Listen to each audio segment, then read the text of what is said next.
ঘরে সামান্য একটু চিকেন ছিল, ছেলে বলল মা মোমো বানাও। এখন মোমো তো আমি কোনো দিন বানাইনি, ঠিক আছে যেমন পারবো তেমনই করছি। দেখুন এই প্রথম আমি মোমো বানাচ্ছি। চিকেন কিমার মধ্যে দিয়ে দিলাম গাজর কুচি, পেঁয়াজ কুচি, লঙ্কা কুচি, তারপরে দিয়ে দিলাম আদা রসুন কুচি, তারপরে দিয়ে দিলাম গোলমরিচ গুঁড়ো, লবণ, একটু সয়া সস আর 1 চামচ ভিনিগার। এবার সমস্তগুলো আমি ভালো করে মেখে 10 মিনিট রেখে দেব। বন্ধুরা, ভিডিওটা যদি ভালো লেগে থাকে সবার সাথে শেয়ার করে দেবেন আর কমেন্ট করে অবশ্যই জানিয়ে যাবেন আমার মোমোগুলো কেমন হলো। 10 মিনিট পরে চলে আসলাম, কড়াইতে তেল দিয়ে দিয়েছি, দিয়ে আমি চিকেনের পুরটাকে ভালো করে একটু ভেজে নেব। এইভাবে চিকেনের পুরটা যদি ভেজে মোমোটা বানানো যায় খেতে কিন্তু দুর্দান্ত হয়।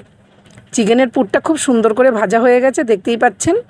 এবার আমি একটা থালার মধ্যে নামিয়ে নিচ্ছি, নিয়ে খুব সুন্দর করে ছড়িয়ে দেব যাতে তাড়াতাড়ি ঠান্ডা হয়ে যায়। তারপরে চলুন একটা ডো বানিয়ে নিচ্ছি। এখানে দিয়ে দিলাম আমি 2 কাপ ময়দা, তার মধ্যে দিয়ে দিলাম সামান্য স্বাদ মতো লবণ আর দিয়ে দিলাম সাদা তেল। একটু ভালো করে আমি মেখে নেব, খুব সুন্দর করে হাত দিয়ে মেখে নেব যাতে হাতে মুঠো করলে একটু জড়ো হয়ে যায়, সেইভাবে আমি মেখে নিচ্ছি। এবার অল্প অল্প করে জল দিয়ে আমি একটা ডো বানিয়ে নেব। ডোটা এমনভাবে বানাতে হবে একদম শক্তও না একদম নরমও না, ঠিক মিডিয়াম করে ডোটা বানিয়ে নিতে হবে। ব্যাস ডোটা বানিয়ে নিলাম, এটাও রেখে দেব 5 থেকে 10 মিনিট। তারপরে চলে আসলাম আবারও রান্নাঘরে। তারপরে একটা বেলনি চাকিতে ময়দার ডোটা নিয়ে নিয়েছি, নিয়ে সামান্য একটু ময়দা দিয়ে আবারও ভালো করে হাত দিয়ে ময়াম দিয়ে নেব। দেখুন একটু দলাই মালাই করে নিয়েছি, নিয়ে আমি ছোট করে লেচি করে নিয়েছি। এইবার আমি ছোট ছোট লুচির আকারে বেলে নেব। যদি ভিডিওটা আমার ভালো লেগে থাকে বন্ধুরা তাহলে কিন্তু একটু লাইক করে যাবেন আর কমেন্ট করে অবশ্যই জানাবেন এই প্রথম আমি মোমো বানিয়েছি আপনাদের কাছে কেমন লাগলো। তারপরে আমি এখানে 2 চামচ পুর ভরে দিলাম।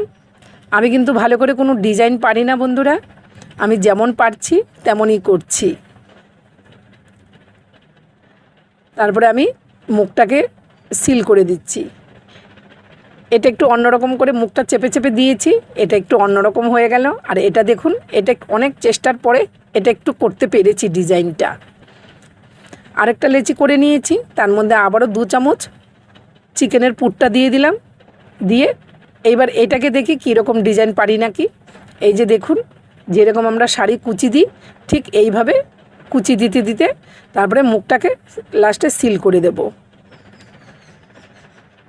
অনেক কষ্ট করে এটা আমি করতে পেরেছি, আশা করি এইবার আর ভুল হবে না।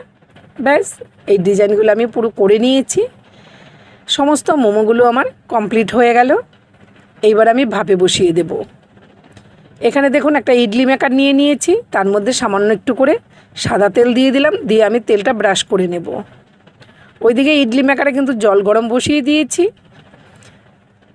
এবার আমি এগুলো বসিয়ে দিলাম, ইডলি মেকারটা বসিয়ে দিয়ে তার উপরে মোমোগুলো চাপিয়ে দিলাম। এর মধ্যে কিন্তু খুব সুন্দর করে ভাপানো হয়।